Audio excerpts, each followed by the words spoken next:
Okay, so we pick it up on Chav Beis Amid Aleph. I like to quickly speak out a few basic dinim of Ohel to catch us up to where we're holding. I'm just going to steal this picture book. There's another one over there.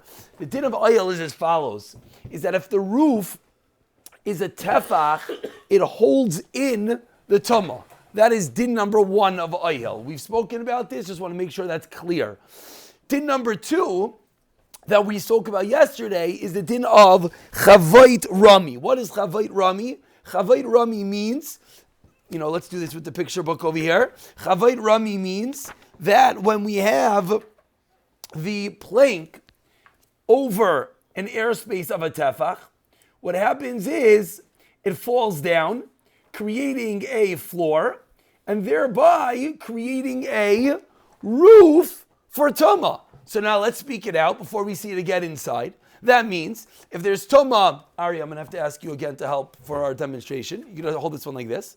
Perfect. If this is a roof. Now what's this roof? I have it, I'm sorry. What's this roof made out of? This roof is made out of multiple planks.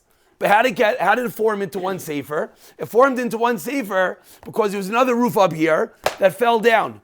And now look at that. Now it's one roof. So now wherever the tumah is underneath here, wherever it is, even if the tumah is underneath an open area, it doesn't make a difference. As you see so beautifully in this picture.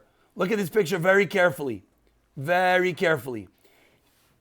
Everyone sees it? Thumbs up, guys. Good. You see that the tumah, wherever the tumah is sitting, whether it's sitting over the open area, whether it's sitting over the planked area, it doesn't make a difference. Why not? Because that whole area is considered like one roof, and therefore the tumah stays underneath. However, whatever's on the top of the roof will remain tahar. Because that's all, this whole area is considered one roof. This is all one floor. That's one floor. Okay? And therefore anything up here is tahar, but anything underneath here is going to be tameh. Is that clear before we continue? Zoom? Maybe? Yes, good. Now let's read it inside the Gemara. We're just going to go back to the second part of the case that we read yesterday. Hayu elyoinais kibein hatachtoinais. If the top beams are like in between of the bottom beams, then toma tachtehen. If there's toma underneath, then tachas kulan tameh.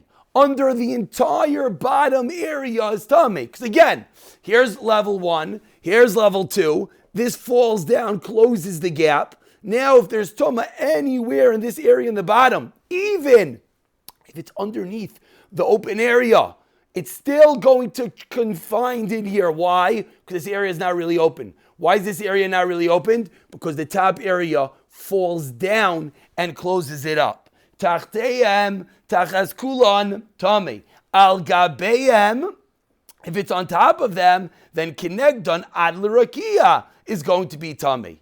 V'tani Allah, and we learned on it that how big is this bed of Armamurim zan sheish ben tefach ubeinei b'seach tefach. Because if the top is a tefach and the opening is a tefach, then it could fall down. If the opening is not a tefach or the top is not a tefach, then Chavut Rami does not apply.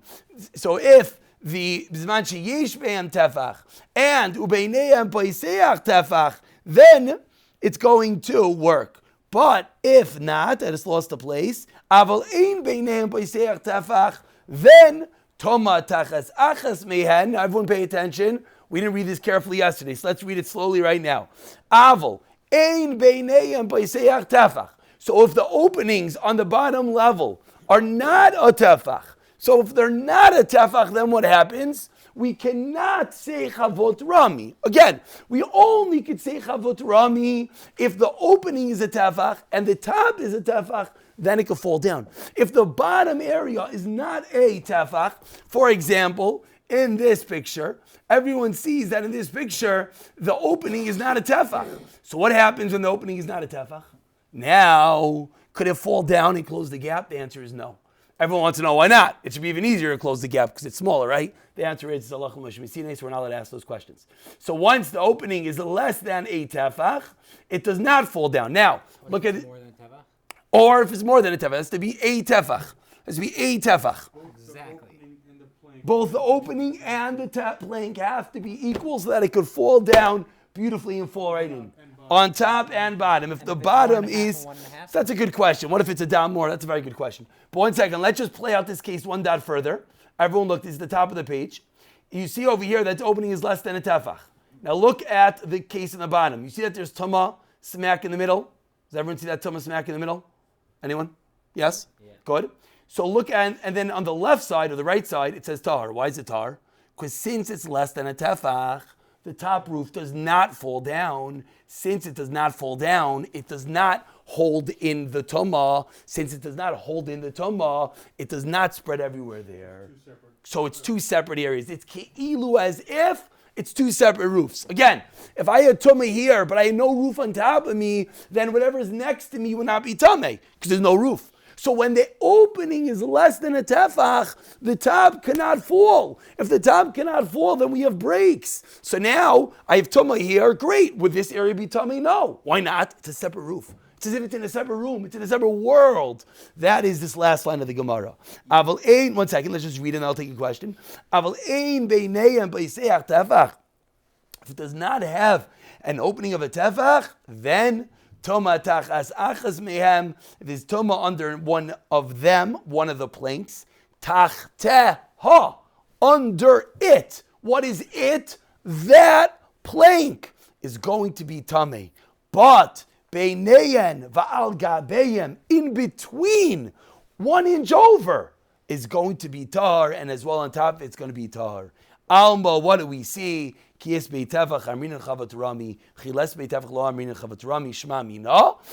look at this picture one more time before we take questions. Again, we're in the picture on the top of the Amr, on top of your page, Chavra.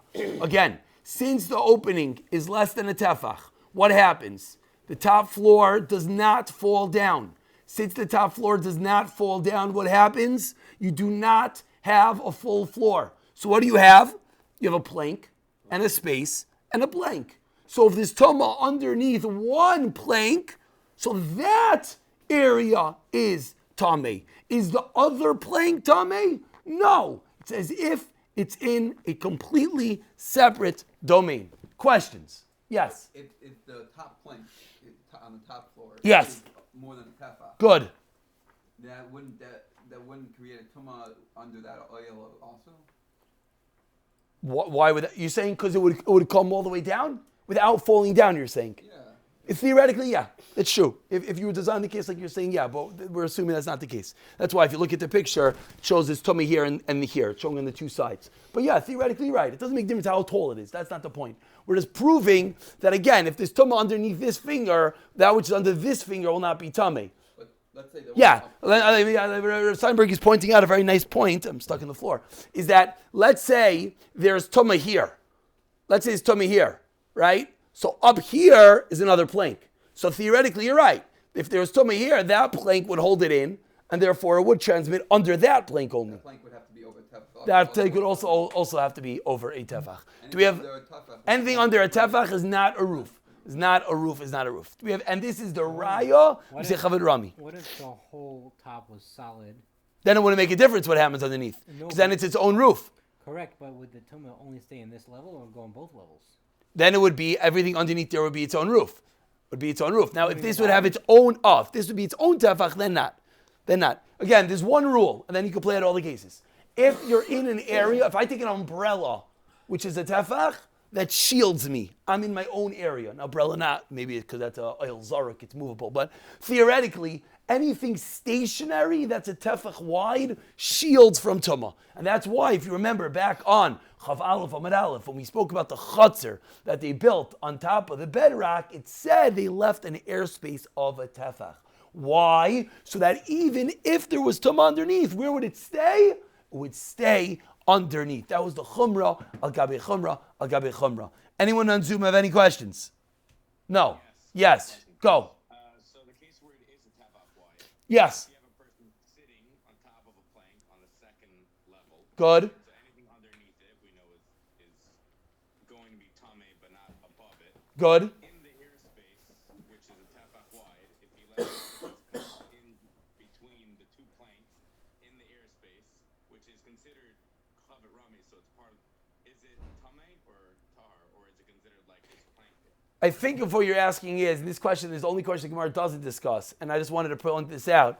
Here's our two levels, Chavur, right? So let's say it's a tefach and the space is a tefach. What do we say? Chavut Rami. So in the world of halacha, how do we view this? Do we see this? We don't see this with our halachic eyes. What do we see? We see this. So now if you're sitting up here, what are you sitting on top of? A floor. A full floor. Now, is there anything on top of you? No. Theoretically, there was. But halachically, there isn't. Because it falls down. So that detail the Gemara doesn't discuss. Which Rav Shashi, you're not on right now. Hopefully you'll hear the recording. That was your question as well. No, it would matter if it's underneath that tefach. If it's under the part that's a tefach. Because then you're not falling down. The whole point. No, it's suspending. That's what you're asking, right?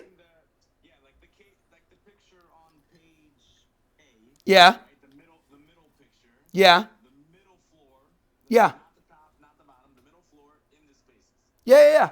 He's asking, that's exactly what we just portrayed. In this case, when it's going to fall down, what if there's something in the middle level, somehow suspended in that area? Does the halacha kill the reality? It's a very good question. No, because look, if you're No, he's asking, let's say it's hovering there. You're right. You're saying practically that if it's sitting here, then it's always going to be under nothing. But let's say it's hovering over here. It's hovering. You have air blowing up and letting it suspended right over here. Give Aldik.